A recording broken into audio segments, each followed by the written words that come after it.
I'm Susan Douglas-Scott, the Chair here at the Golden Jubilee Foundation, and I've been delighted to be introduced this morning to strategic partnerships across West Dunbartonshire so that we can all together work to try and tackle the appalling level of domestic violence that happens in this area. Apparently it's the highest in Scotland, and strategically the police, various employers have come together in the middle of this storm that you can probably hear in the background to try and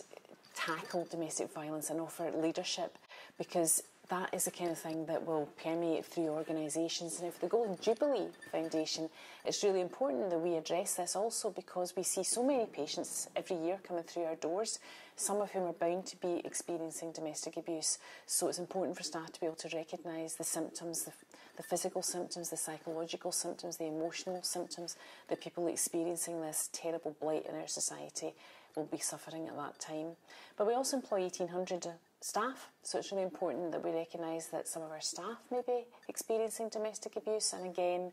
for managers to be able to recognise that and support their colleagues to be able to seek the help that they so rightly deserve to tackle this in their lives. Today we're here at the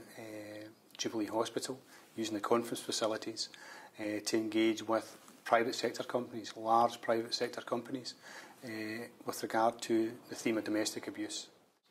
And the key theme that we're putting across today is domestic abuse, and how employers in the private sector can engage with their employees and support their employees should they fall victim to domestic abuse, highlighting some of the signposts for that and giving them some sort of support, if you like, as to how to best engage with other partners that can provide support, advice and, if need be, through Police Scotland enforcement.